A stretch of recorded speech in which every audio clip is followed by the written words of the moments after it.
Hey, you listen to podcasts. Can I assume you like audiobooks as well? And if so, can I please hope you're not a member of Audible.com yet? I've been a member for over 10 years, and now I've joined their affiliates program, which means you can get a free audiobook and a 30-day free trial and support Bionic Planet by going to audibletrial.com/Bionic Planet. That's Bionic Planet as one word with no dots, dashes, or spaces because the system doesn't seem to accept those.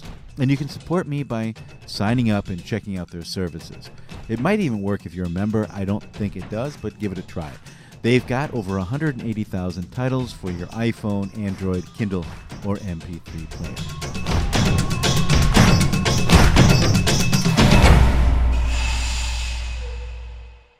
Please raise your right hand and repeat after me. I, Donald John Trump, do solemnly swear. I, Donald John Trump, do solemnly swear. This isn't the way I expected 2017 to play out when I launched the Bionic Planet podcast in 2016. The idea was to focus on workable solutions to the climate challenge. And in 2017, those workable solutions required working around rather than with the U.S. federal government. Protect and defend The Constitution of the United States. the Constitution of the United States. Welcome to our 2017 Year in Review. Man may be unwittingly changing the world's climate through the waste products of his civilization. There's a group of us now who are proposing that the Earth has actually entered a new epoch, and that is the Anthropocene. We know that the enemy is carbon, and we know its ugly face. We should put a big fat price on it, and of course, add to that, drop the subsidies. Earth, we broke it, we own it. And nothing is as it was. Not the trees, not the seas, not the forests, farms, or fields, and not the global economy that depends on all of these. But we can restore it, make it better, greener, more resilient, more sustainable. But how? Technology? Geoengineering? Are we doomed to live on a bionic planet, or is nature itself the answer? That's the question we address in every episode of Bionic Planet, a podcast of the Anthropocene, the new epoch defined by man's impact on Earth. An impact that cost us more than $306 billion in 2017, according to reinsurance giant Swiss Re. Today we revisit some of our more popular stories from this past year as we gear up for what promises to be a challenging and, I hope, progressive year ahead.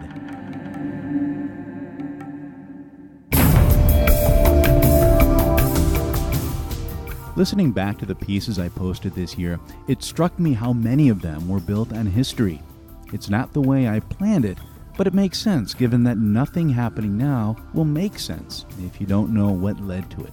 So as I looked for snippets to extract for today's show, I focused on those elements that offered some historical context. As a result, this 2017 retrospective is more a retrospective of the last 20 years than of this year just finished. But we start with a look forward, because within hours of the 2016 U.S. presidential election, I'd posted a story on Ecosystem Marketplace that I'm still proud of. It's called, Can U.S. States, the Private Sector, and the International Community Fix the Climate Despite Trump Election? It's amazing to me how accurate that piece turned out to be in its projections, because cities, states, and companies have begun stepping up on climate, although they're not doing nearly enough to get us out of this mess. One of the people I spoke to in the hours after the election was Mike Korchinsky, who runs the private conservation group Wildlife Works. Here's a snippet from our lunch conversation in Marrakesh, Morocco on November 9th, 2016.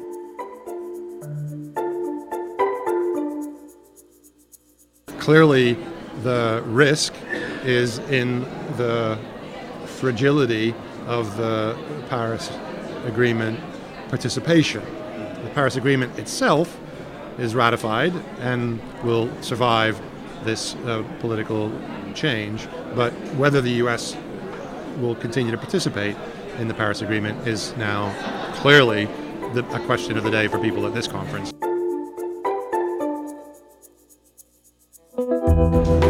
been a lot of growing awareness within the American corporate landscape as to the importance of climate change, and the fact that there's a new president who's not going to hammer them isn't going to change their commitment, because most of that commitment has been rational and not ideological.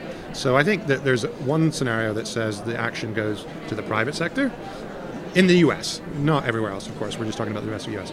Another scenario is it goes to the states, as you pointed out.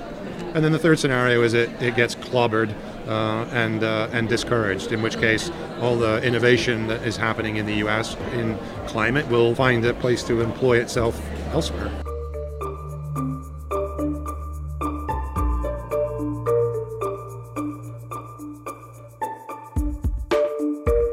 You're going to have clearly two paths in the corporate world, right? The path that won't do anything until they're required to do it.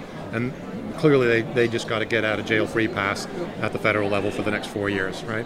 Then you've got the group that was doing it because they finally realized it's in the best interest of their business to do it. And that's most of the supply chain folks who legitimately acknowledge that the consumer sentiment, if you want to say, and the market sentiment is you better be a good citizen regarding climate. I think that activity will continue, I hope, and I think that activity will have to move beyond rhetoric and become much more transparent and have much more integrity in reporting. And I think that's important because ultimately, again, those companies, they're not moving because they think it looks like the right thing to do.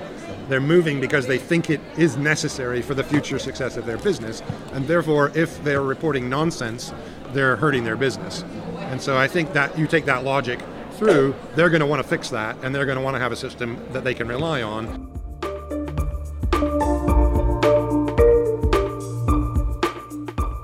Ivo de Boer presided over the climate talks from 2006 through 2010 as Executive Secretary of the United Nations Framework Convention on Climate Change.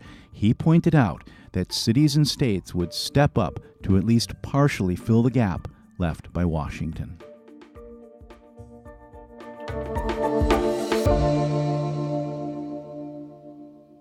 A lot of American cities have been extremely active on sustainability, on climate change, and they will continue to do that. A lot of states have been very active on climate action, on renewables, and they will continue to do that.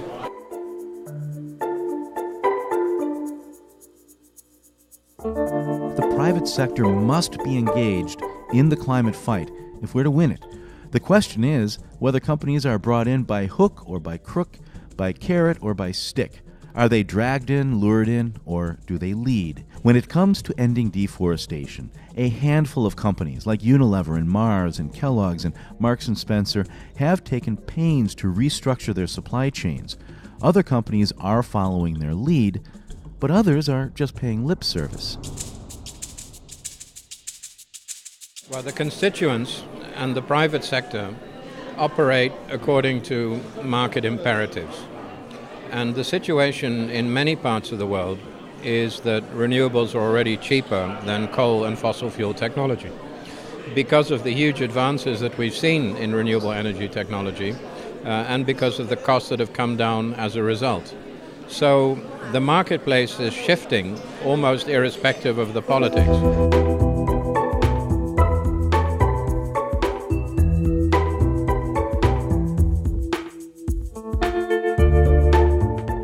I also ran into Anthony Hobley, who runs the Carbon Tracker Initiative, which helps investors put a price on climate risk in general and fossil fuel risk in particular, as well as Christian de Valle, who runs Althelia Ecosphere, which invests in sustainable agriculture programs. We're seeing a determination from major economies like China to push forward with this clean energy revolution. Climate finance and impact investing did not start the day that Barack Obama took office in 2008. It preceded it by quite a long shot, and the wrong policy signal or wrong leadership signal or the absence of leadership from a capital as important as Washington, D.C., of course it's going to have an impact in terms of the timing around which things continue to develop. But China has put a ship in motion that is not turning around, and they are investing in environmental security for national security reasons. They're not going to put their future on the line, knowing full well the physical realities associated with climate change, just because American or British voters have made, shall we say, an unusual or curious decision. 10 years ago, you had made a list of the top 10 sustainability-related technology providers worldwide, probably 6 out of the 10 would have been American companies. If you make the same list today, maybe 1 or 2 are part of the top 10. So if you want to make America great again, then put it back into the top 10, including in the area which is clearly about the future and about putting our prosperity, not just our planet, not just our people, but our prosperity on a much more positive path.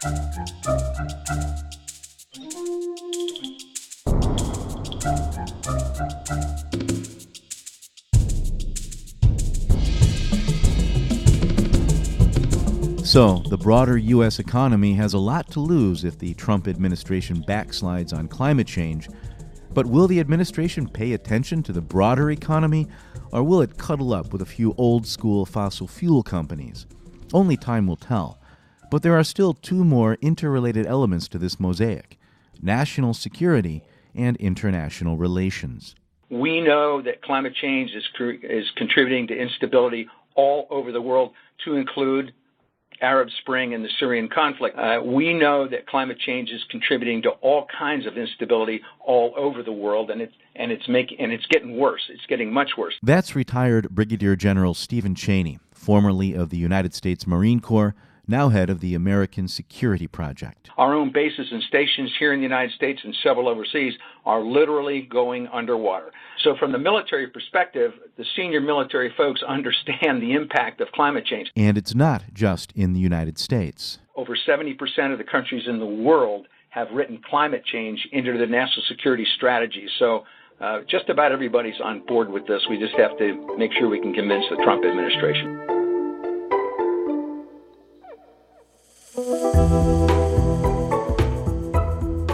I mostly tried to avoid the Trump show in 2017 because I feel his antics distract from the good work that so many people are doing to fix the mess. People like Toby Gardner, a research fellow from the Stockholm Environment Institute who spearheaded something called TRACE, that's T-R-A-S-E. It's an incredible tool that we can use to track shipments of soybeans, which are a leading driver of deforestation, through 320,000 supply threads, going from individual municipalities in Brazil through local brokers to importers in countries around the world. With TRACE, you can see which companies are buying soybeans from municipalities where farmers are chopping forests to grow them, and companies can see too. It's a tool that good companies can use to reduce their impact on forests and that watchdogs can use to keep bad companies honest. Now, when you open it up, what you see here, you've got a map of Brazil on the left, and then you've got 4 pillars, and then between the pillars you have these kind of giant bands with little strings around them, is kind of how I would describe that. And then as you roll the cursor over it, within those big massive bands, the band that you're touching, it kind of lights up, right? What's happening here? So here, for example, it's easier if we zoom in a bit and reduce the complexity. So if we ask about the soy that Bunge trades, one of the world's largest soy traders, to Spain. So you clicked on Spain on the far right? I clicked on Spain on the far right, and on the far left I've got the municipalities. So there's one municipality here called Primavera, which in Portuguese is spring. And then what we can see now is one supply chain thread that traces its way from Primavera in the south west of Brazil via Bunge, via an importer, and into Spain. So if I click on Primavera, then I can start to learn about this actual place here. Okay, let me just, because what was really neat there, when you clicked on Spain, you had one solid band coming from the upper part of the pillar. And then when you clicked on Primavera, then it became just a little tiny thread, and it weaves its way. It goes from Primavera way at the top of the pillar. Then the middle pillar is Bunge, and then in the middle does it come via an importer that we don't know the identity of at the moment. Okay, and then ends up in Spain. And you can do that for any thread you like. And what to give you a real impression of the entire complexity of the supply chain, on the top right, you can change the view between a summary view that shows you the entire trade, and then we've also got this complete view, which exposes 320,000 individual unique supply chain pathways between all 2,000 municipalities in Brazil that produce soy and all of the countries around the world that consume it. So and you clicked on, what did you click on for that? I clicked on the top here on the change view to complete view. Gotcha, okay. And then you can type in anything you want. So where's the search for? So it's a search for here in the top of the screen, and we're here in Morocco at the COP, so we can type in Morocco as a country and click on Morocco, and the whole platform will reconfigure to just show all of the soy that comes into Morocco. Wow. Okay. So what you have is on the right side you have the pillar that's Morocco. Then in the middle you have a pillar that is unknown customer. That's someone you haven't identified yet. That's a trader. That's an importer into Morocco, yeah. And then it starts to get complicated. You have all these different waves, and you've got all these different companies in that one pillar. You've got Bunge as one of many. And then on the far left, you've got all the municipalities of Brazil up on top. And then you've got, what's other? Is that so? Other that represents all of the other municipalities that can't be fitted into the screen. Okay. But you can explode them and look at them in more detail. But what we've got here is it just shows you the top ones. So these are stacked. So Jatai is the municipality in Brazil that produces the most soy that's exported into Morocco. Okay. And if we were to click on it, then we can look at the single thread for Jatai. Wow. And then you can see where it is on the map on the left in Brazil, and you can find stuff about it. Okay, so this is really neat. So when you click on that, what happens, you click on Jatai, and then the thread that opens up, it looks like all soy from that municipality goes through one company, which is Comigo. Then it comes to an importer. We don't know the identity of that yet, and then it comes into Morocco. But as you clicked on that, it lights up on the map. So we actually see where this municipality is. And we see where it is, but not just that. We can also learn about this place. So in the map, if we click on this little stacked square symbol, that will open up the different data layers that we have about Brazil. So we can click on data layers. We can look at a map of where the soy is produced. Darker areas is more soy, lighter areas less soy. And we can cross that, for example, with a map of where the deforestation is. So then if you've got dark blues are the soy and reds, light to dark reds are the deforestation, and then dark brown here is the combination of dark blue and dark red. And we can see, for example, that Jatai is down here. It's in an area that's quite high deforestation as it happens, and also quite high soy production. And we can dig in deeper than we can by just looking at the map by going to the View More option here next to Jatai, which will open up what we're calling a fact sheet. Quite simple at the moment, but it tells us about this particular place. It tells us how large it is. It's quite small. It tells us how much agricultural land there is, and it tells us about how much deforestation there is related to soy. It says that there was a huge area affected by fire in that municipality, and it also tells us about the companies that are trading from Jatai, and it breaks it down, and we can then click through and find out more about those companies. Wow. Okay. So what you've shown us here is you've shown us where it comes from, you've shown us which companies are active there, and you've also shown us how high the deforestation rate is there. That's right. What can we do with this knowledge?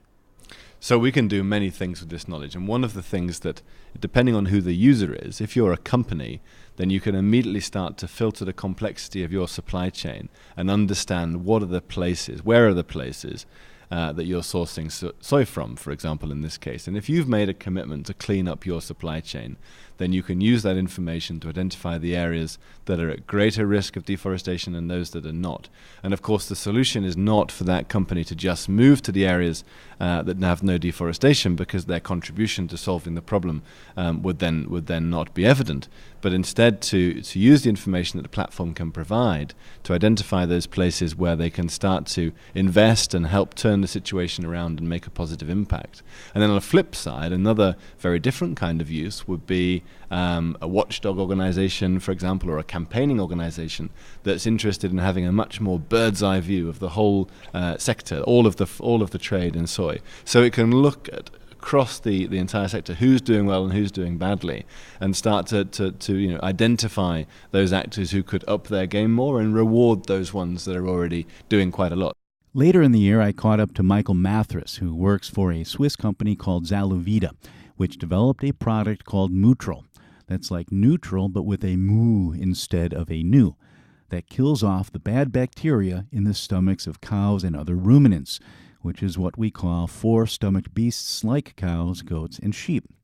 By killing off the bad bacteria, Mutral makes the animals healthier and slashes the methane in their burps by about 30%. It's basically a natural feed supplement for the cows to help reduce their emissions, their methane emissions, by at least 30%. I've been in this business for a while, and I was still shocked to see how much more powerful than carbon dioxide methane really is.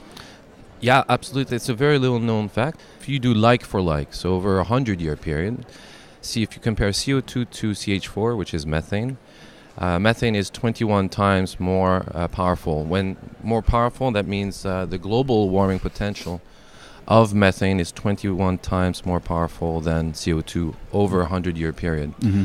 However, if you look at it from the life span of the methane gas, of the methane molecule, it's actually 84 times more powerful than CO2. I alluded to this at the start, and I'll do an entire episode just on methane, but it's worth taking a moment to reflect on what Michael is referring to, because he's touching on an issue that's a huge point of contention in the climate community. And climate science deniers like the Koch brothers and their trained monkeys at the Heartland Institute love to distort contentious issues to discredit the entire body of climate science. So let me give you a super simple summary of methane. First, we talk about a carbon footprint, but there are actually 6 major greenhouse gases, and each is a little different. Methane is one of those gases, and in the very short term of a few years, it traps about 100 times more heat than carbon dioxide does. But it also breaks down into carbon dioxide over a period of 10 to 20 years. What this means is that, over a period of 100 years, methane is only 25 times as bad as carbon dioxide. But over 20 years, it's more than 80 times as bad. Let me repeat that because it's a lot to swallow. Over 100 years, methane traps 25 times as much heat as carbon dioxide does. But over 20 years, it traps more than 80 times as much heat. Now, scientists managed to simplify the mess, albeit imperfectly, by coming up with something called CO2e, which stands for carbon dioxide equivalent, and acts as a standardized measurement of greenhouse gases. It works by first determining how many times worse than carbon dioxide a given greenhouse gas is over the next century, and using that as the multiplier. For example, because methane is 25 times worse than carbon dioxide over 100 years, its multiplier is 25. Here's the controversy. Rising temperatures will force our natural systems to release more and more methane. And if we warm the Earth more than 2 degrees Celsius, all of the climate models go crazy. No one really knows what happens after that, but it isn't good. So it makes no sense to talk about a gas that lasts 100 years when we only have 16 years to fix things. So that's why it's an even more important issue to try to tackle methane in the next 16 years. Yeah, that's something we get into a lot with the whole issue of carbon neutrality, because if you're offsetting methane emissions with a CO2 reduction, and the standard is based on the 100-year cycle, you're really not offsetting, because in the short term, you're creating so much more. Absolutely. No, you're absolutely correct. And that's why it is important also to do a carbon offset like for like. So it should be a methane offset if you are releasing methane, such as the gas companies or the big energy companies that do that. Mm-hmm. Going back to your company, how exactly does this product work, this Mutral? The natural feed supplement is actually made up of 2 key natural ingredients. Those are garlic extracts from garlic, and extract from orange peel. And our very talented bioscientists, biotech scientists are able to extract those specific compounds and make a powder. And that powder, then we basically put that powder into the feed of the cow, and then we just give the feed to that cow. Mm-hmm. Quick note, there are other products that aim to reduce the methane from cows, including one called 3-nitrooxypropanol, or 3-NOP. Mutril is made from natural ingredients, but I can't really say which is better. Now, you're a vegetarian, right? Yes, I'm actually a pescatarian, but I only eat fish once a week. Yeah. I mean, shouldn't we just get rid of cows entirely then? No, we don't condone the fact that people eat meat every day. That's not what I'm here for, and that's not what I preach. What I know is that there is a big problem that the livestock industry poses. And we have a solution to help reduce those emissions from those cows. Then there was my interview with Bertrand Piccard, the first man to fly around the world in a solar-powered airplane, the Solar Impulse 2, a machine that could, theoretically, fly forever without ever pausing to refuel. I ran into him in late May at the Innovate for Climate Summit in Barcelona, where he launched a new initiative designed to identify and fund 1,000 profitable climate change solutions by the end of 2018. It's called the World Alliance for Efficient Solutions, which is now created by the Solar Impulse Foundation.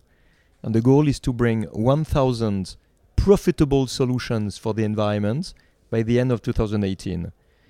Because what I've noticed is that on one side, you have trillions of dollars ready to be invested. People don't know where to invest. And on the other side, you have a lot of individuals, startups, universities, or big companies who have products, process, systems, solutions, clean technologies that can help to protect the environment.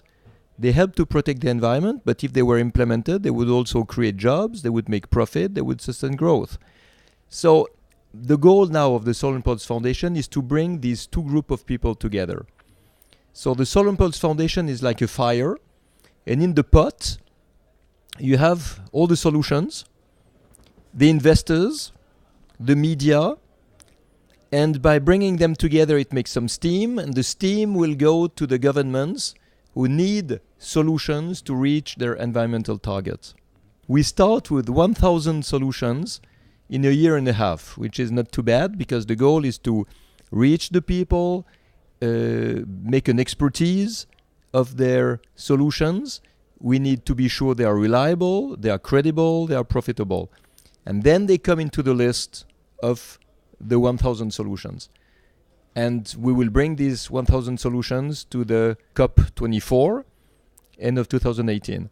A quick interjection. The COP24 that he is referring to there is the 24th meeting of the Conference of the Parties to the United Nations Framework Convention on Climate Change, which is the formal name for the year-end climate talks that will take place in 2018 in Katowice, Poland, a former coal and steel center. Climate talks, by the way, continue year-round. We just wrapped up mid-year talks in Bonn, Germany, which is where this year's year-end talks are also taking place. Now, back to the interview. Then we'll go for more 1,000 solutions. But let's start with this, because I think it's really important that the population and the investors know that there are really a lot of solutions. Usually, what do you hear? You hear that the solution is solar energy, wind energy, hydroelectricity, biomass, and maybe geothermy. And then people stop. They don't understand that the goal is not to produce more energy, even if it's clean. The goal is to reduce the waste of energy. The goal is to be energy efficient. It's to save energy. It's to store energy. This is where you will have probably 995 of the 1,000 solutions, because the rest is well known. Mm-hmm. So the focus is going to be energy efficiency, or will there be other areas that you're looking into? Every solution that is profitable to protect the environment. Mm-hmm. If it's not profitable, if it needs subsidies, you have a lot of resistance of a lot of political parties.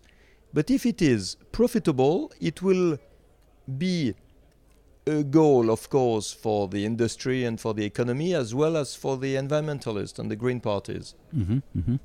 You had talked earlier today about the importance of communicating the climate challenge not as a threat, but as an opportunity. How did this epiphany come to you? How did you come to this conclusion? Originally, I'm a psychiatrist. I'm a medical doctor. Mm-hmm. So I try to understand how people react. And if you tell to the population about huge problems with climate change, all the droughts, the floods, the tropical disease invading Europe, the rise of sea level and millions of climate refugees, what's the reaction of the population? They don't want to hear about it because it's too big. Mm-hmm. It's such a big disaster that a normal individual does not know how to participate to the fight against climate change. So they disconnect, or they are depressed, or they refuse to hear about it. So let's change the paradigm. Stop to speak about the problem that depresses everybody and start to speak about the solutions that will give hope. It will give optimism, because people will say, wow, we can really do something, each one at his level. You can insulate your house, you can drive a hybrid car, or if you're a world banker, you can invest in new startups or new companies who have solutions. Everybody finds its part that makes him optimist and makes him really more actor of the future instead of victim of the situation. At that same event, I had a chance to speak with Andrew Mitchell, who runs the Global Canopy program. We talked about the importance of forests, farms, and fields in meeting the climate challenge. People here don't really recognize that what's going on in forests and landscapes that are often miles away from where many of these people live is causing emissions which are about, in total, 26%. Forests are alone, the burning of rainforests, the burning of trees for clearance, for land, for agriculture, that's about 15 to 20%. Then you go to add in the agriculture, you get up to about 24%. That's smoke going into the sky. Well, that's only part of it. And then the second part is that if you stop that, it's about 33% of what we need to do to keep below 2 degrees.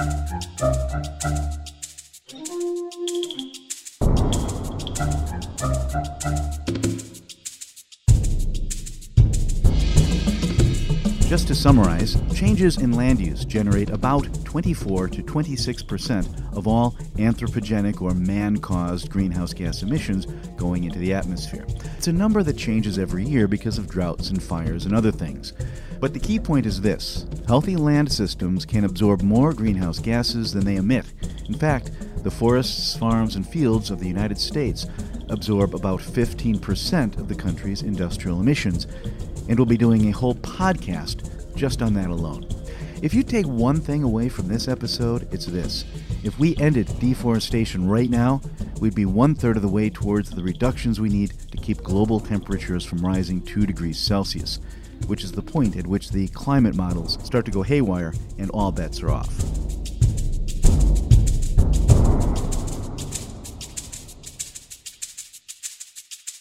Now that's 1/3 of the action that we could take to keep the Earth's temperature below 2 degrees can come from forests and landscape. So that's huge. Now you might think that the conversation here would be at least 1/3 on that issue, but it's actually invisible. It's less than 1%. In fact, nobody really talks about it. It's very, very little, and that's wrong. So you get a tiny amount of the money going into that sector and a tiny amount of the conversation, because we all talk about factories, we talk about cars, we talk about energy, not landscapes, and that's what we need to change.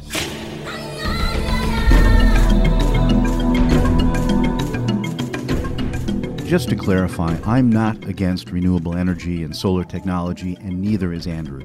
We need those technologies, and we need to reduce industrial emissions. But other media are beginning to cover that, while they're still giving short shrift to land use.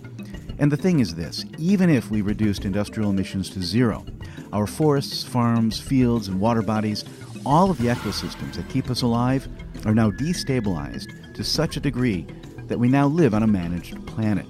If you agree that these are important issues that should be covered in a way that a non-technical audience can understand, and if you like the way I'm trying to cover them, then you can help by giving me a good rating on iTunes or Stitcher or wherever you access my show, or you can share Bionic Planet with friends. or the ultimate support, become a patron at bionic-planet.com. Because I depend on you to get these out, and I've set the patronage page so that you can help per episode, but with a monthly cap. So if you think $5 per month is good for a 5-episode month, you can pledge $1 per episode, but with a $5 cap. That way, if I don't manage to generate 5 episodes in a month, you're not paying for something you didn't get. And if I go nuts and deliver 20 episodes one month, you won't get whacked either. By the same token, you can offer $5 per episode, or $10 or $50 or whatever.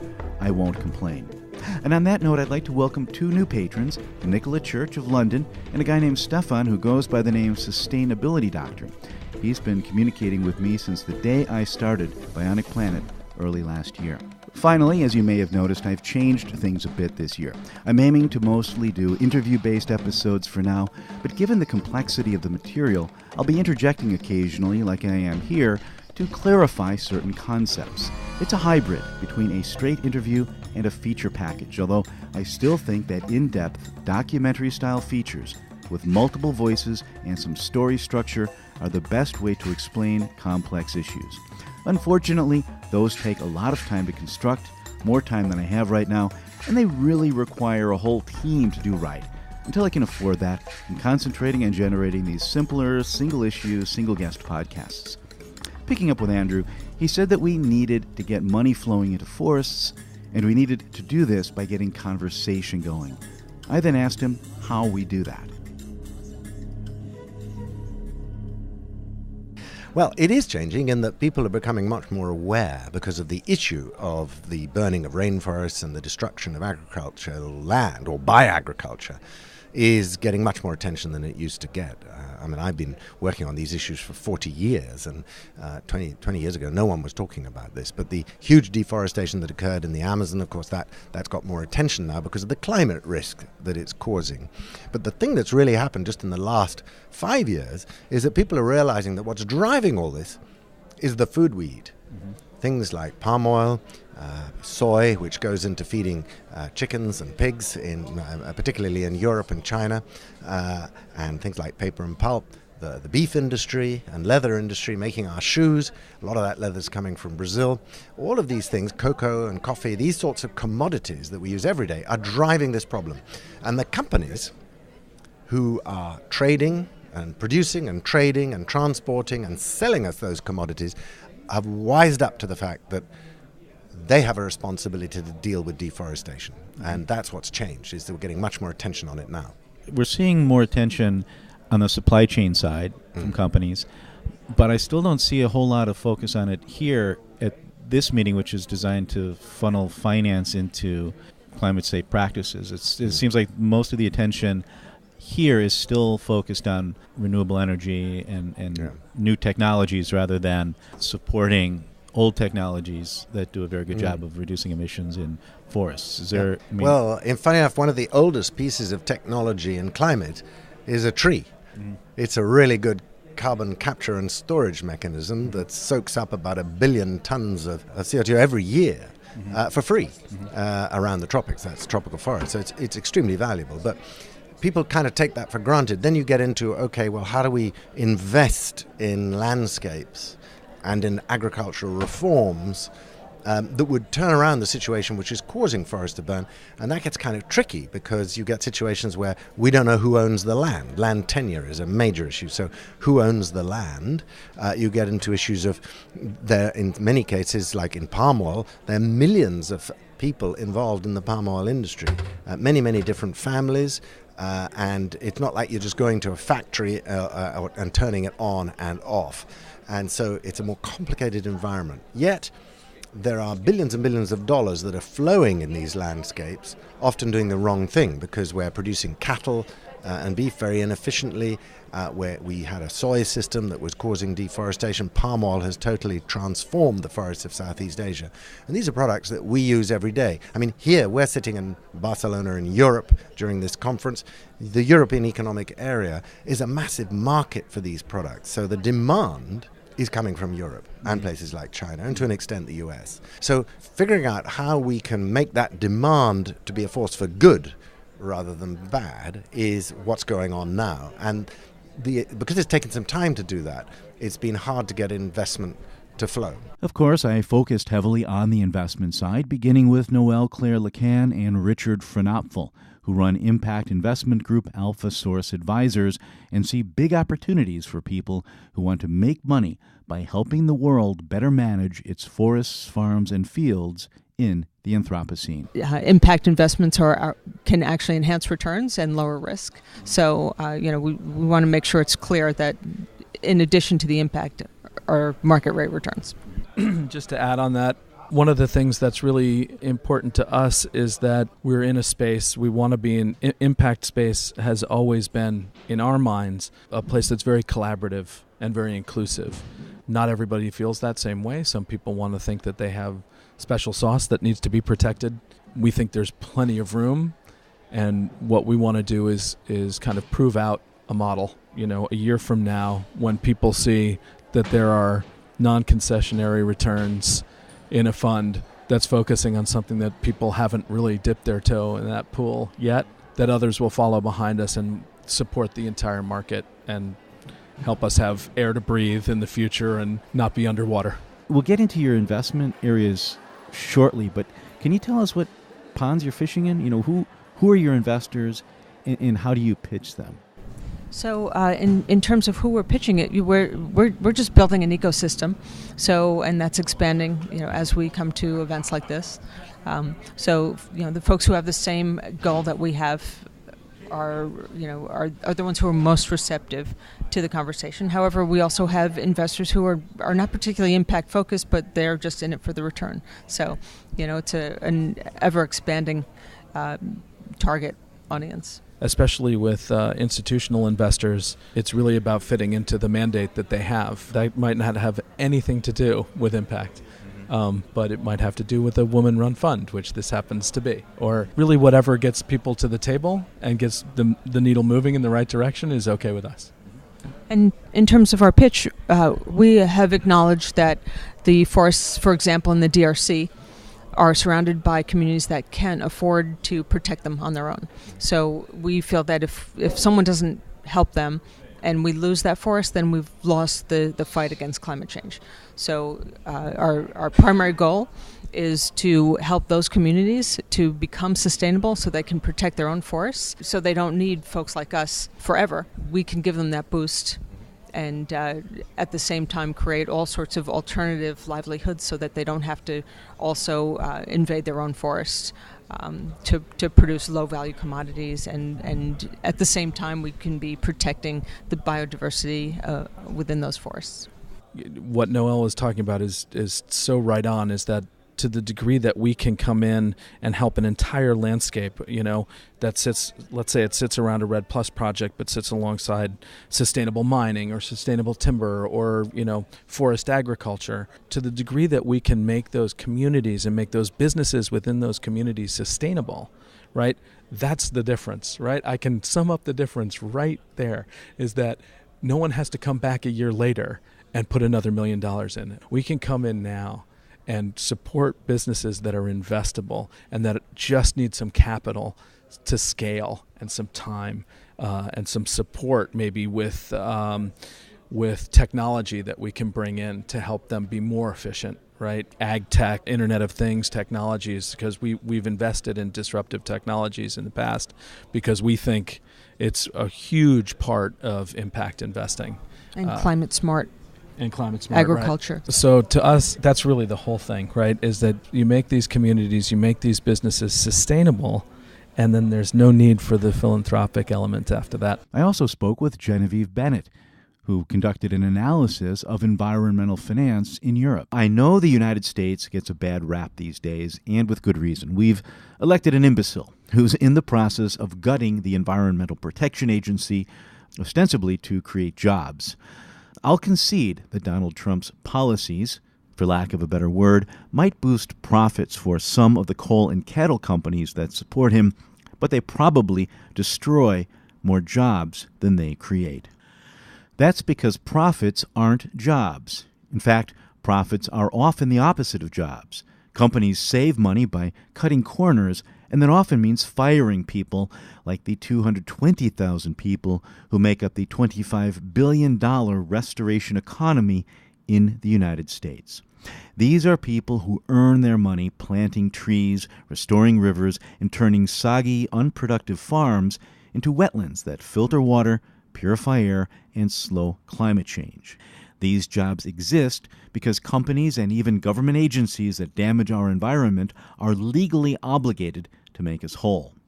Under the Endangered Species Act, for example, a local government that wants to build a road through sensitive habitat must first petition the Fish and Wildlife Service for permission to do so.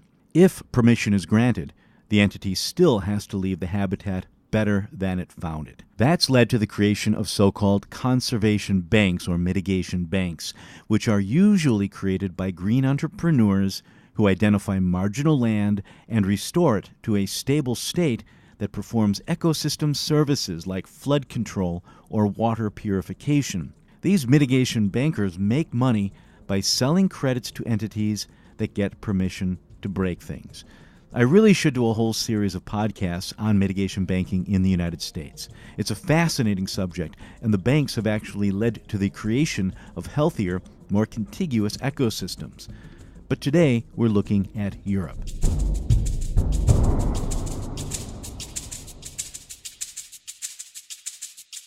So now you've got these three separate reports.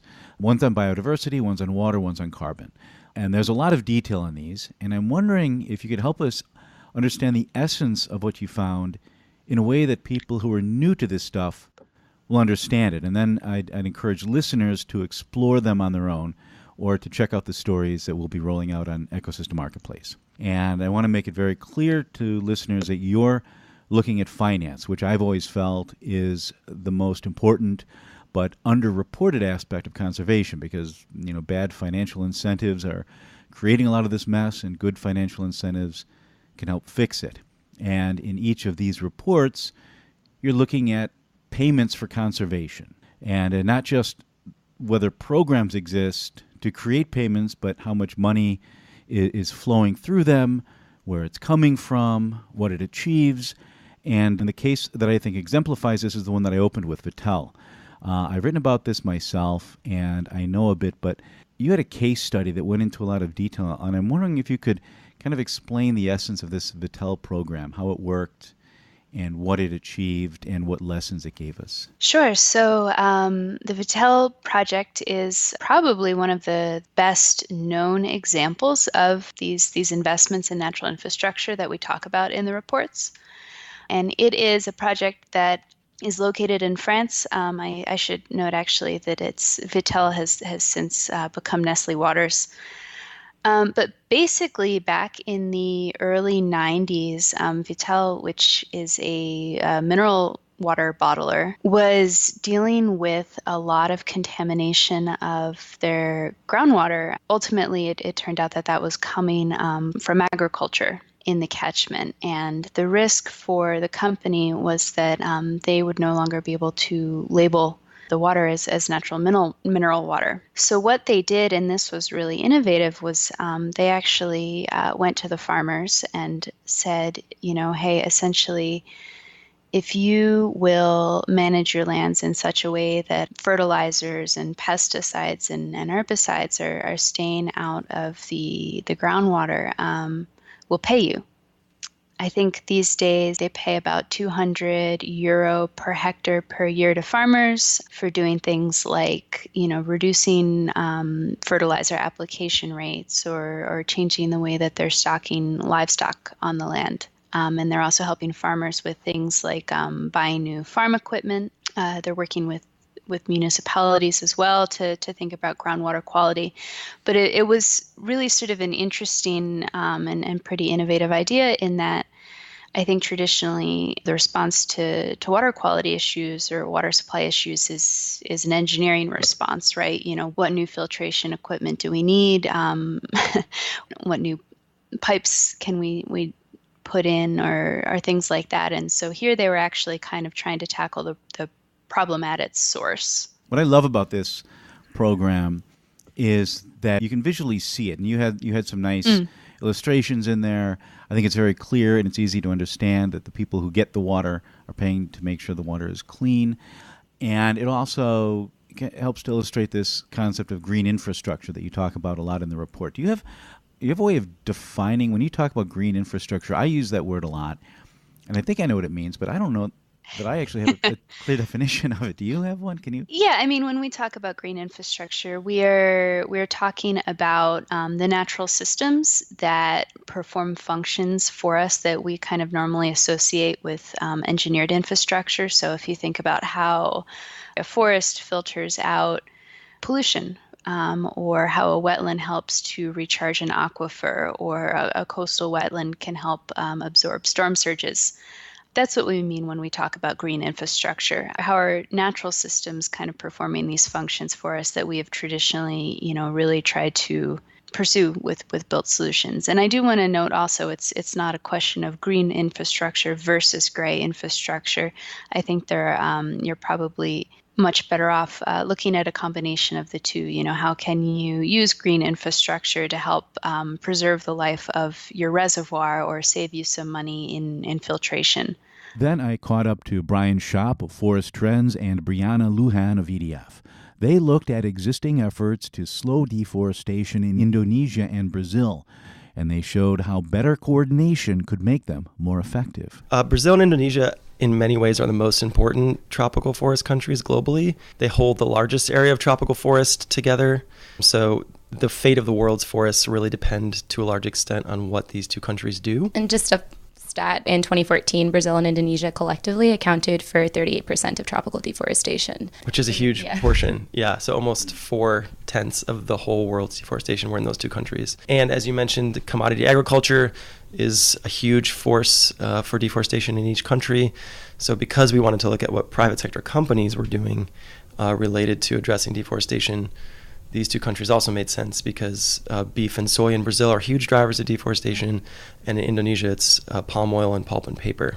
Both countries have these national climate action plans, which again, technically they're called Nationally Determined Contributions, or NDCs.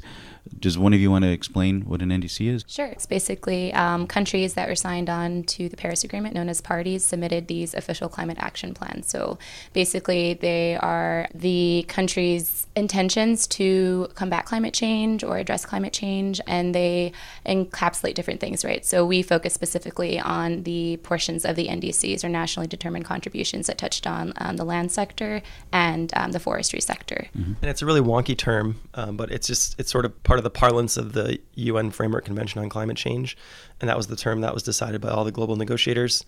But it basically just means national commitments to act on climate change. Yeah, and what I find interesting about the Paris Agreement, just to reiterate this, is the NDCs are the core of that, because in the past, if you looked at the Kyoto Protocol, we had top-down, one-size-fits-all global target, no way of getting there. Now under the Paris Agreement, we've got global agreement on how to measure all the wonky stuff, and then we say, as far as what each country is going to do, voluntarily come up with an NDC. But then once you make an NDC, once you make that, it does become a binding commitment. And the binding portion of the agreement is that each country is required to submit official records of their emissions and to be transparent with what's happening in their own country in terms of emissions. Whether or not the actual reductions they've committed to are binding is sort of dependent on domestic legislation in each country. For this report, we took the most recent version of the NDCs submitted for Paris, but because this is a bottom-up world, we expect these to change in years ahead and hopefully become more ambitious. And another key thing that you guys pointed out is that 80% of the NDCs have something to do with deforestation, right? Right. So deforestation, or the land use sector more broadly. Mm-hmm. So we detailed throughout the report, I think there are several tables detailed to what specific portions we focused on in each NDC for each specific country. So that way it was kind of easier to compare like the corporate commitments with specific portions of the NDC. For now, why don't we just do a quick comparison between the two NDCs that we're talking about. Brazil has committed, what they've said is that by 2025, their emissions will be 37% lower than they were in 2005, and then they'll be 43% lower by 2030. Correct. Okay. Indonesia says that by 2020, their emissions will be below a business-as-usual scenario. We'll probably have to explain what that is, because emissions can still rise, but be lower than what that would be. Yeah, so it's 26% by 2020, 29% by 2030, and then they added an extra 12% if they get sufficient funding from international donors and technical assistance, capacity building, that sort of thing. Right. Donuts, deodorant, buns, and burgers. They're killing us, and not just because of what they do to our bodies. No, it's because of what the soy, beef, and palm oil that they're made of and the paper they're packaged in due to the environment. More specifically, it's because of the way we get these commodities, by chopping or degrading forests, which is one reason these 4 commodities featured prominently in this year's shows. Here's Marco Albani, who runs an organization called Tropical Forest Alliance 2020. In 2010, the Consumer Goods Forums passed a resolution that they would end deforestation in their supply chains for beef, soy, paper and pulp, and palm oil by 2020. Beef, soy, palm oil, and pulp and paper. There they are again, the big 4 commodities responsible for most of the world's deforestation because farmers around the world are chopping forests to grow them. So it's a pretty big deal when 400 companies line up behind a specific pledge to end that. But of course, that doesn't solve the problem. Just as the Kyoto Protocol showed us that government can't do this on its own, common sense tells us that the global profit-driven corporate sector isn't going to fix our problems on its own either, despite what free market fundamentalists like to believe. We need government, we need NGOs, we need indigenous groups, we need them all working together. So in 2012, the Consumer Goods Forum and the U.S. government launched Tropical Forest Alliance 2020, or TFA 2020, to get all of these sectors working towards the goal of changing the way we produce the big 4 deforestation commodities, so that by the year 2020, we no longer chop forests to do so. And since then it has grown. We have now over 100 partners. It's a multi-stakeholder alliance, multi-stakeholder platform. It does have government, both consumer governments and tropical forest governments. It has business, both producers, all the way up to companies that run plantations or the first buyers from farmers, to processors, consumer packaged good companies, and then retailers. And has civil society, indigenous people organizations, environmental NGOs, labor, and so on.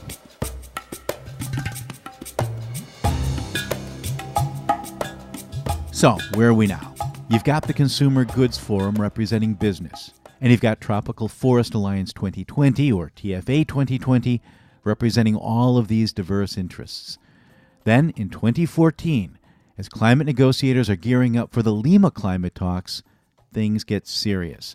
UN Secretary General Ban Ki-moon holds a massive rally in New York designed to turbocharge TFA 2020's mission. The result is something called the New York Declaration on Forests, which is a pledge to cut the global rate of deforestation in half by 2020 and to end deforestation by 2030 while restoring hundreds of millions of acres of degraded land. The pledge is endorsed by 36 national governments, 20 subnational governments, meaning states and cities, 15 indigenous organizations, 53 environmental NGOs, and 52 multinational corporations. And the list of companies is interesting. It includes traditional good actors like Danna, Unilever, and Kellogg's, but it also includes companies with a reputation for doing the wrong thing, like Asia Pulp and Paper, a longtime environmental pariah once known for grinding pristine forest into pulp. Some of you may already know that in the last 5 years, we've been working really hard to turn our story around, especially specifically about removing deforestation across our supply chain. That's Dewey Bramono, Asia Pulp and Paper's Director of Sustainability and Stakeholder Engagement. The New York Declaration on Forests is a huge deal because you've got all these companies publicly committing to tackle deforestation. And the declaration isn't just a simple statement, but it's actually 10 specific goals that feed on and reinforce each other. The challenge is holding these companies to their word.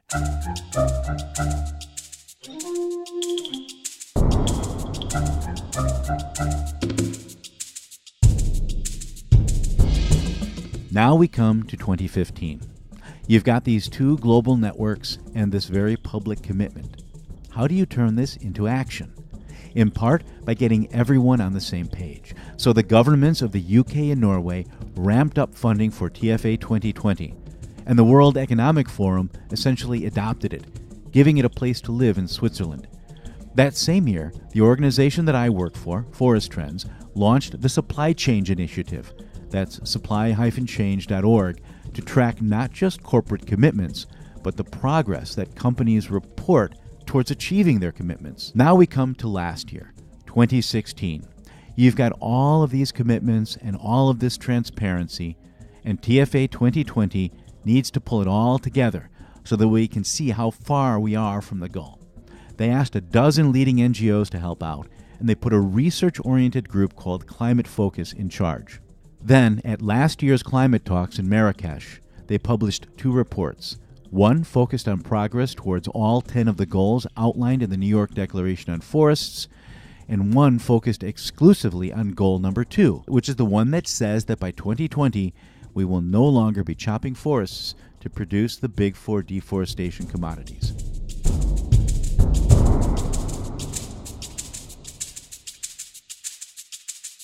And the assessment was actually a bit sobering. Specifically, it's a mixed bag. Using supply chain data on almost 700 companies, they found less than half of the companies that had made commitments were actually disclosing progress. Although those companies that did report progress were usually on track to meet their goals. They also found huge variance from company to company, meaning some great success stories, some shining examples, and a lot of lessons learned. There is forestdeclarations.org. The report is still there. There will be coming an update soon for what's happened in the last year, but hasn't changed very much. And the story is one that a lot of progress has been made. And frankly, when people made these commitments almost 10 years ago, they really didn't know what that meant and how to operationally get there. And a lot has been done to actually move ahead in this. And so companies have made commitments, they have created policies, they're implementing these policies and so on. At the same time, there's still a lot that needs to be done, and 2020 is coming up. It's crunch time, and we need to very quickly harvest the lessons of the last 8 years to see what works and what doesn't. Then we need to scale up what works and do it fast. So Tropical Forest Alliance 2020 called in Climate Focus again. Remember, they're the research-oriented NGO that led the creation of the first two assessments? We started with the New York Declaration Progress Assessment on Goal 2, which was released in November 2016. That's Charlotte Streck, who runs Climate Focus. Then we had a series of workshops, consultations in electronic form. In person, we met first with a number of a multi-stakeholder group in Berlin in December 16. Then we went into a process of analysis. We had a lot of individual. You get the picture. They didn't just pull this out of thin air, but instead they talked to more than 250 organizations, put their findings out for review, adjusted them, and finally presented them in New York. In Brazil and in Ghana. All this is important. It is a result of a collaboration, and as it will never make 100% everybody happy, but it is the agreement among the greatest number of stakeholders what needs to happen. One of my favorite episodes came late in the year when I spoke with Mark Buckley, who is the vice president in charge of environmental affairs for office supplies giant Staples, and Dana Smith, who runs the Dogwood Alliance. The Dogwood Alliance is an environmental NGO based in the southeastern United States, a region that produces 12% of the world's wood, pulp, and paper. Staples is a massive stationery and office supply chain based up in the northern part of the country in Massachusetts, and it buys reams and reams of paper from suppliers like Georgia Pacific and International Paper, who in turn buy paper made from trees taken from forests across the very region that Dogwood is trying to protect. Over the years, the two organizations have forged an unusual and incredibly effective alliance to save forests. You guys have pledged that 100% of your paper products will either be recycled or certified under the FSC. but you've found that there's a shortage of FSC certified paper. So you started buying offsets with the idea of A, offsetting your industrial emissions and reducing your own carbon footprint, but also paying landowners to become certified, or to basically increase your own supplies of certified paper. Is that an accurate summary? Yeah, I think the intent really was for us to see if there was an opportunity for us to create a model that would encourage FSC certification for smallholders in the South and landowners in the South. We looked at the carbon markets as a potential vehicle to do both. We thought that improving land management practices under FSC would also improve carbon stocks in forests, and as a result, that net carbon benefit, would be good for obviously offsetting impacts associated with climate change, but also improve the availability of FSC certified fiber in an area that we source a lot of our paper and wood products from. What I wanted to try to do was kind of go back to the beginning a bit and talk about the genesis, because there's a really interesting backstory on how this relationship came about. And if I could briefly go back to the early 1990s, because that's where a lot of these things were beginning. You had the Earth Summit in Rio. Everybody was talking about the environment. A few years before that, you had the Amazon burning that was always in the news. The Forest Stewardship Council was created in 1993. And then we get to 1996, which was a pivotal year in this. Staples, that was the year that your sales topped $3 billion. You became a member of the Fortune 500. And then that same year, the Dogwood Alliance and this other group called the Forestland Group were both formed. Yeah, I had never put all of that together, so that's really interesting. Yeah, it's interesting to see that convergence. Now, how did the Dogwood Alliance? How did you guys come into existence? Yeah, so around 1996, people across the region, from local community groups to environmental organizations, hunters, even solid wood users, started to see a massive uptake in the amount of wood coming from southern forests, a lot more clear cutting, a lot more conversion of natural forests to plantations that sort of reached a height in the mid-1990s. And people across the region were looking around and wondering what was going on, and a lot of concern about the impacts of the acceleration of logging across the South on communities, on the forest and ecosystem health, and also on the economy of the South. And what was happening at that time was a massive increase in paper production in the southeastern U.S. And so Dogwood was formed, was a grassroots organization that was formed to elevate the voice of concern of people across the region and begin to try to figure out how to address that problem. Mm-hmm. Our first campaigns were really focused on getting government to do studies of the impacts of this expansion in the industry, and ultimately our goal was to get some sort of government policy in place to protect our communities and our forests. I was really shocked to see how much paper is produced in the Southeast. When I think of deforestation, I tend to think of the Amazon and the developing countries. And there was something I found in your report, kind of jumping forward a bit here, but you said that, I'll just read from it here. While FSC certified forests in the U.S. grew from 9 million to 23 million acres between 2003 and 2007, only 16% of this was in the South, just under 4 million acres, or 2% of southern forests. Why is that so low in the South still to this day? Yeah, I think that's a question we're all grappling with. I think, though, that as Mark suggested earlier, look, in the southeastern U.S., 90% of the land is privately owned. Mm-hmm. Most of that is in the hands of very small owners. So it's a very complex supply chain, number one. Mm-hmm. But number two, in order to become certified, there's a cost involved in that. And there's not always an adequate return in terms of, the benefit that the landowner would get from harvesting and getting certified. So that was really the impetus behind this project, was to see if we couldn't fill that gap, to see if we couldn't create the right kind of financial incentive using carbon markets to both cover the cost of certification, but also to actually create more revenue for landowners for leaving more trees in the woods, during a harvest and doing more light touch harvesting. Because if you're a landowner and you're leaving trees in the woods right now, you're leaving money behind in the ground. Mm-hmm. So the Carbon Project was an effort to create more financial market incentive for landowners to actually become FSC certified. Mm-hmm.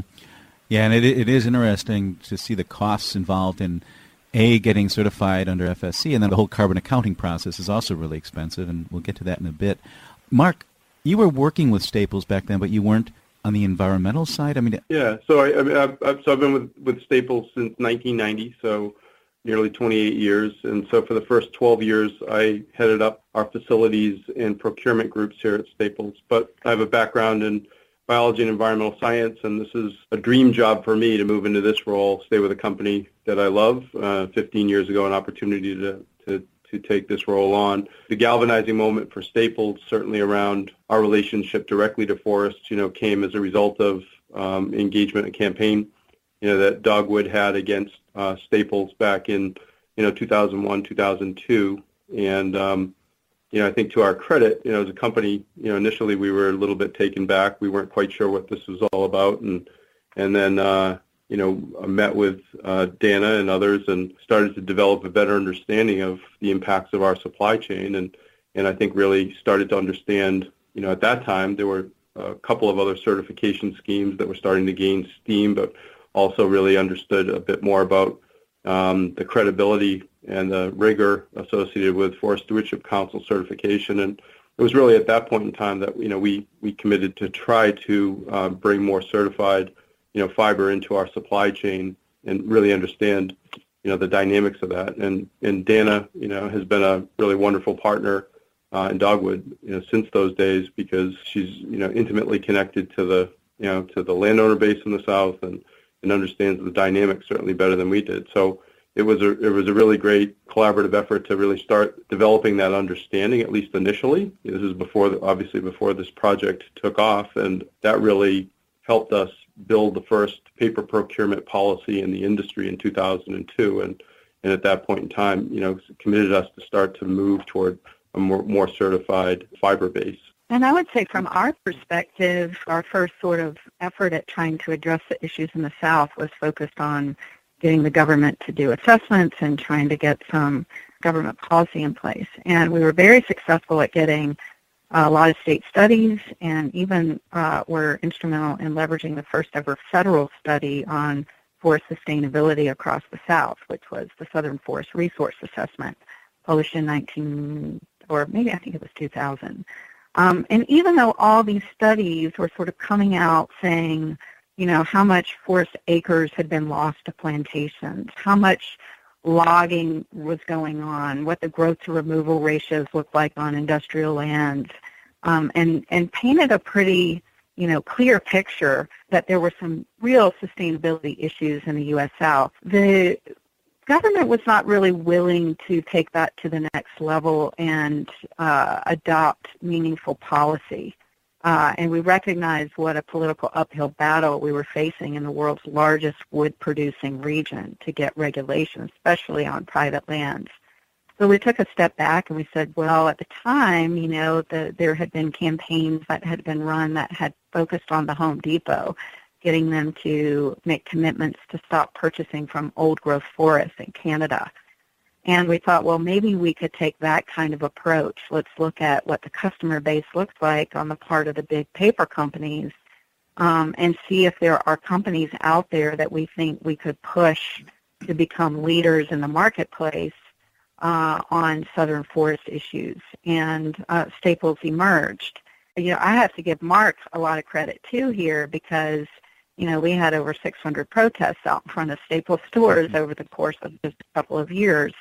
And, what we saw in Staples was real leadership.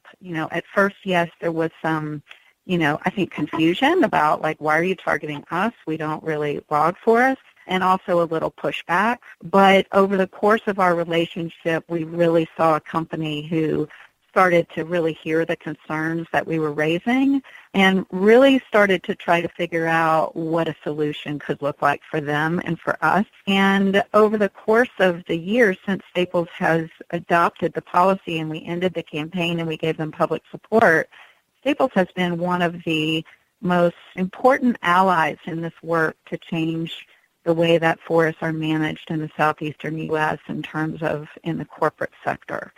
And Mark in particular has been a real visionary and was really sort of the person who proposed this idea of maybe we start to work to see how we can leverage ecosystem markets as a way to incentivize private landowners to practice more conservation forestry in the South.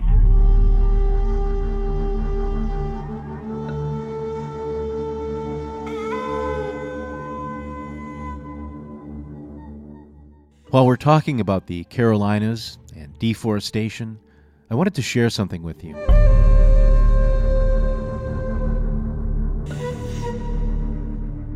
Something tragic, but informative. After Europeans arrived in the New World in 1492, the forests of both North and South America experienced a massive revival, and the amount of carbon dioxide in the atmosphere plummeted. Why?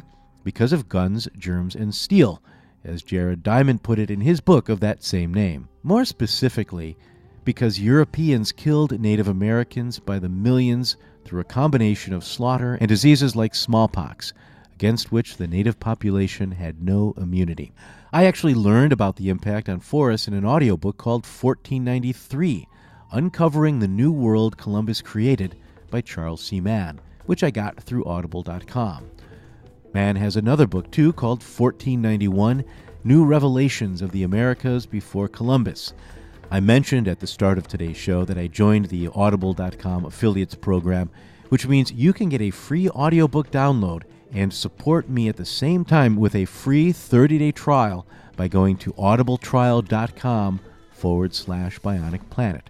That's Bionic Planet as a single word with no dots, dashes, or spaces. Once again, audibletrial.com/Bionic Planet.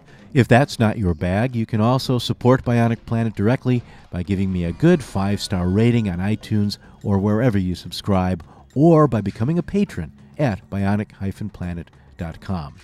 I've set the patronage page up so that you can support me per episode, but with a monthly cap. So if you think $5 per month is good for a 5-episode month, you can pledge $1 per episode, but with a $5 monthly cap. That way, if I don't manage to generate 5 episodes in a month, you're not paying for something you didn't get.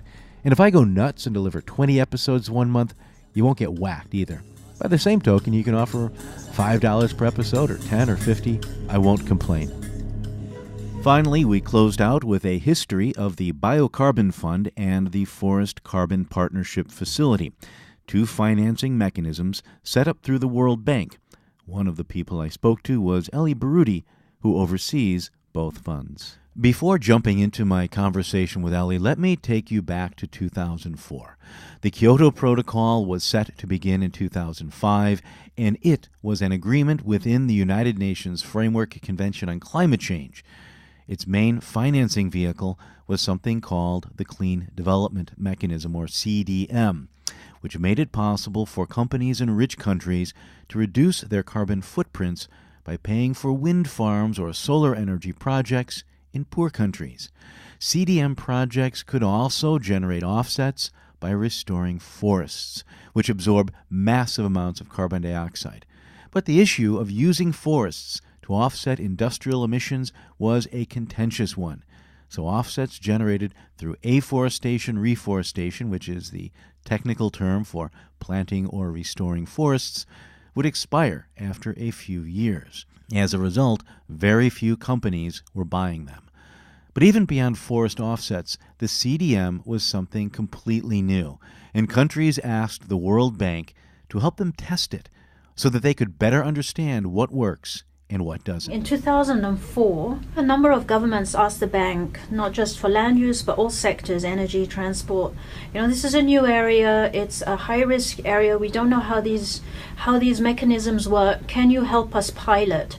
And so basically the World Bank set up a whole number of carbon finance trust funds that help to address the different sectors. And the one that we set up to work on land use was the Biocarbon Fund. And it was really done to help developing countries. So we looked very much at the Clean Development Mechanism, at the Kyoto Protocol. So those were the first, if you like, rules in the international sphere that we ever had to work with.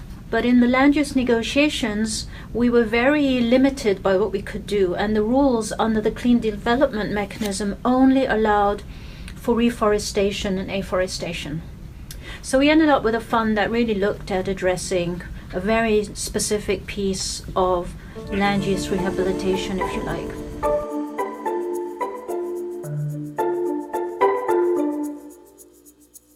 I should point out that the Kyoto Protocol wasn't the only game in town.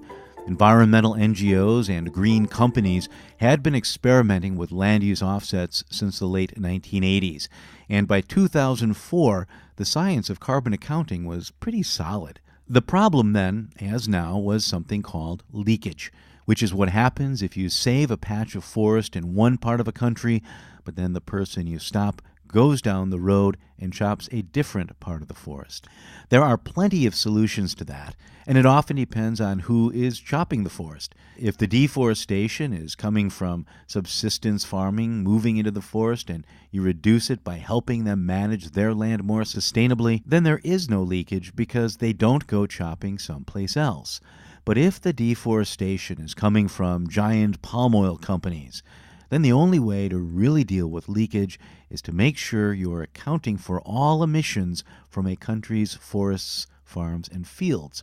That's something that no developing country was able to do back in 2004, and the Biocarbon Fund's early investments focused by necessity on isolated projects because they were designed to test new methods.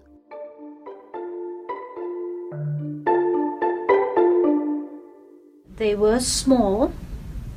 On average, we had something like 5 to 20,000 hectares of reforestation per project. I mean, I think that's probably the scale that we managed.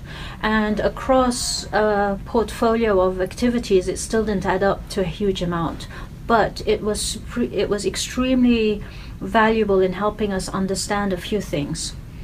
How you can generate an asset from this kind of work. So how do you get a ton of CO2? How do you translate the work you're doing on the ground into a ton of CO2?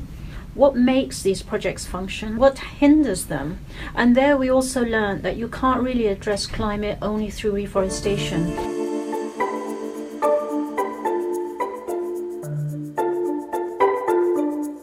Reforestation alone doesn't work because forests are usually being chopped for a reason. Sometimes because a company wants to graze cattle there so that you and I can have cheap hamburgers. Sometimes because subsistence farmers are desperate for charcoal. Planting trees doesn't fix any of that, and it became clear that more greenhouse gases are released when a living forest is killed than when trees are planted someplace else. Also, forests aren't usually killed overnight. They're usually degraded first. As a result, support began to grow for using carbon finance to avoid deforestation, to save endangered forests, rather than just planting new ones, as well as to support climate-safe agriculture. And our projects were asking us, please help us. We've got these standing trees, can we not incorporate them? We've got these agriculture areas, can we not incorporate them? Then, at year-end climate talks in Montreal in 2005, Papua New Guinea wrangled avoided deforestation back onto the agenda, but with a new name, Reducing Emissions from Deforestation, or RED, RED.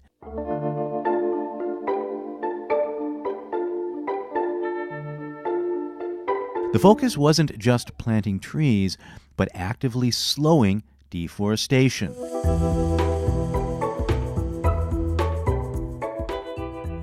By 2006, negotiators agreed to explore options for incorporating degradation, often called the second D, which is harder to measure. So red became red, but it went from RED to REDD.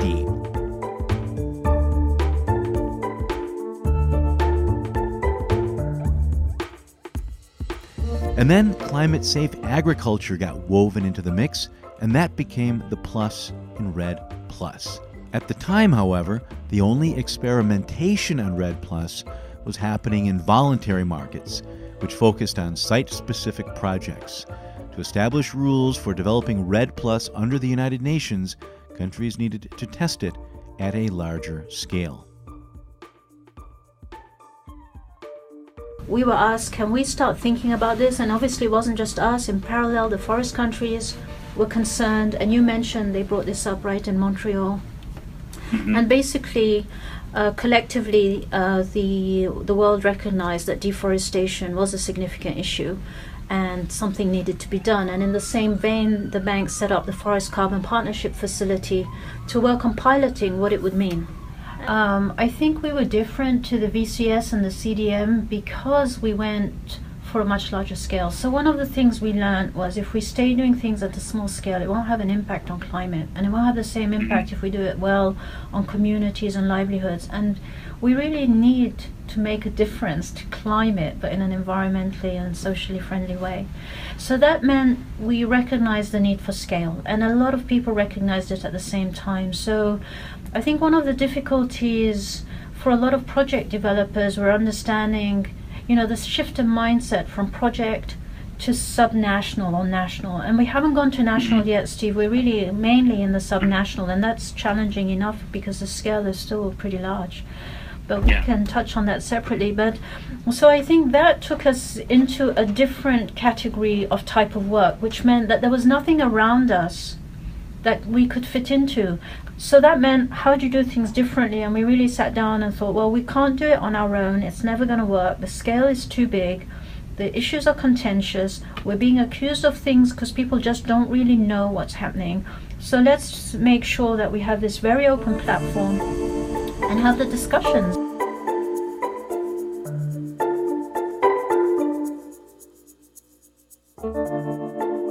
As with the Biocarbon Fund, the Forest Carbon Partnership Facility, or FCPF, would be a fund that puts money into forest carbon initiatives. Also, like the Biocarbon Fund, the FCPF would get its money from countries and development banks, and it would pay money out based on how much the projects they invested in reduced greenhouse gases. Unlike the Biocarbon Fund, however, the FCPF would invest in initiatives testing RED+. But that still left huge swaths of the rural economy outside the testing zone, and it also didn't address the needs of companies looking to purchase sustainably harvested commodities.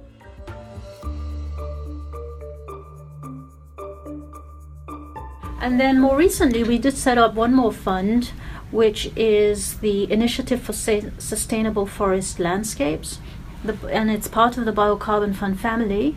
But there we're looking at how do you bring in land areas that aren't classified as forests. So what you do with agriculture areas, what you do with wetlands, what you do with grasslands. Can you do something that's a little bit more comprehensive? It's interesting for me to see the evolution of the financing streams, and I'm not sure the degree to which it's an evolution of my understanding or it's an evolution of the streams themselves. But when you first announced the ISFL, that was in Warsaw at the climate talks, was the first I heard of that, and that was where the money for the actual payments for performance would eventually be coming from the governments of, I think it was UK and Norway, and then and I think Germany had some in there as well. I don't remember, but it was government to government payments based on the emission reduction, based on whether they managed to slow deforestation and relative to the baseline enough that the emissions would be reduced. But then when the private sector started talking about their involvement, it was companies like Unilever coming in with offtake agreements, and they were saying, okay, if you guys can actually implement sustainable agriculture programs, we will come in and we will guarantee to purchase from this area. Was that the first time that was done, or was that just the first time I noticed it? How do these big supply chain drivers start to weave into all of the carbon finance that you guys are working with? To answer that question, I have to go back a little bit in time also. Okay. So when we set up the original Biocarbon Fund, we had a mix of buyers. We had government buyers, and we had a number of private sector companies that were buyers. So basically our involvement with the private sector was we deliver to them tons of CO2. When we started thinking about the new funds, the Forest Carbon Partnership Facility and the ISFL, we wanted to keep the private sector engaged with us. And so we basically set out to have a series of conversations to understand, you know, what would it mean to keep the private sector on board in the funds as they evolve. And any idea of the private sector coming in as buyers of tons of CO2 was we learned quickly this wasn't going to happen, because at the time we were thinking of the Initiative for Sustainable Forest Landscapes, the carbon market, the bottom was taken out of it, nobody knew where the demand signals were going to come from. That's Ellie Bahroudi closing out this edition and this season of Bionic Planet. If this is your first time listening, then I hope I've sparked your curiosity enough for you to go back and listen to the episodes in their entirety. If you like what you hear and want to hear more, then you can give me a good review through whichever service you use to reach us. Or you can become a patron at bionic-planet.com, where you can support me for as little as $1 per month. That's all for this year, but I've got a backlog of good material from this year's climate talks, and I've been editing it, so I'll be able to hit the ground running in 2018. Until next time, I'm Steve Zwick in Chicago. Thanks for listening.